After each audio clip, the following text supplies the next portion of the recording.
সময়টা ২০২৪ সেপ্টেম্বরের কোনো এক দুপুরে সিঙ্গাপুরের একটি শীতাতপ নিয়ন্ত্রিত অফিসে ব্যস্ত সময় পার করছেন এক বাংলাদেশি তরুণ। হঠাৎ তার ফোনটি বেজে উঠল।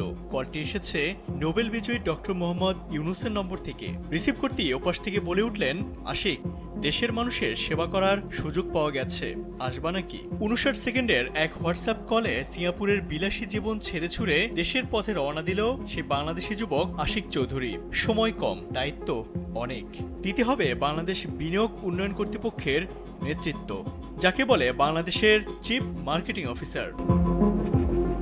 গল্পটা দেশ জুড়ে সাড়া জাগানো বাংলাদেশ বিনিয়োগ উন্নয়ন কর্তৃপক্ষ বিডার নতুন চেয়ারম্যান আশিক চৌধুরীর, যিনি ডক্টর মোহাম্মদ ইউনূসের ডাকে সাড়া দিয়ে সিঙ্গাপুরের আইসি জীবন ছেড়ে চলে আসেন বাংলাদেশে। কিন্তু প্রশ্ন হলো, কে এই আশিক চৌধুরী? কি তার পরিচয়? এত কম বয়সী এক তরুণকে কেন দেয়া হলো এত গুরুত্বপূর্ণ একটি দায়িত্ব?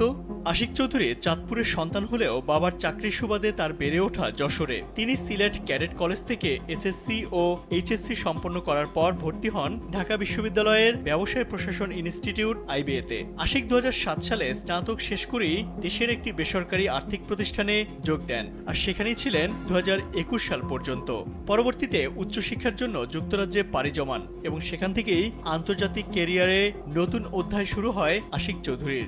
সর্বশেষ সিঙ্গাপুরের এইচএসবিসি ব্যাংকের রিয়েল অ্যাসেট ফিন্যান্স বিভাগের সহযোগী পরিচালক হিসেবে কর্মরত ছিলেন বর্তমান বাংলাদেশকে নতুন করে স্বপ্ন দেখানো এই অগ্রদূত।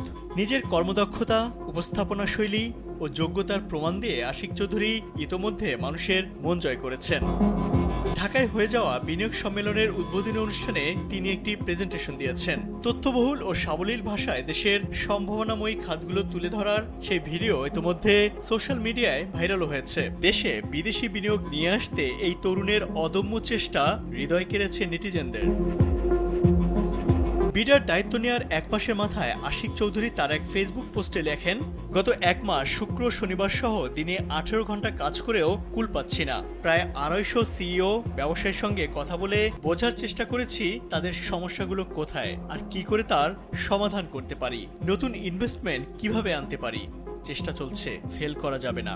আমরা জনগণের সরকার, তাই প্রত্যাশাও অনেক। সফল কর্মময় জীবনের পাশাপাশি এই তরুণের ব্যক্তিগত জীবনটাও বেশ রোমাঞ্চকর। আশিক চৌধুরীর আরেকটি পরিচয়, তিনি একজন প্রফেশনাল স্কাইডাইভার, যিনি ৪১,০০০ ফুট উঁচু থেকে দেশের লাল সবুজের পতাকা নিয়ে লাফ দিয়েছেন, যার কারণে তিনি ইতোমধ্যে গিনেস ওয়ার্ল্ড রেকর্ড বুকেও নাম লিখিয়েছেন। আশিকের মাথায় স্কাই ডাইভিং এর স্বপ্ন আসে মূলত পাইলট বাবার কাছ থেকে। শৈশব থেকে তিনি মহাশূন্যে পাখির মতো ওড়ার স্বপ্ন দেখতেন। ২০১২ সাল থেকে এখন পর্যন্ত তিনি প্রায় অর্ধশতবার আকাশ থেকে লাফ দিয়েছেন। আশিক চৌধুরী যুক্তরাজ্যে ১ বছর প্রশিক্ষণ নেওয়ার পর প্রাইভেট পাইলট হিসেবে লাইসেন্স পান। এরপর থাই স্কাই অ্যাডভেঞ্চার কোম্পানি থেকে স্কাই ডাইভিং এর উপর লম্বা প্রশিক্ষণ নেন, অর্জন করেন স্কাই ডাইভারের লাইসেন্সও।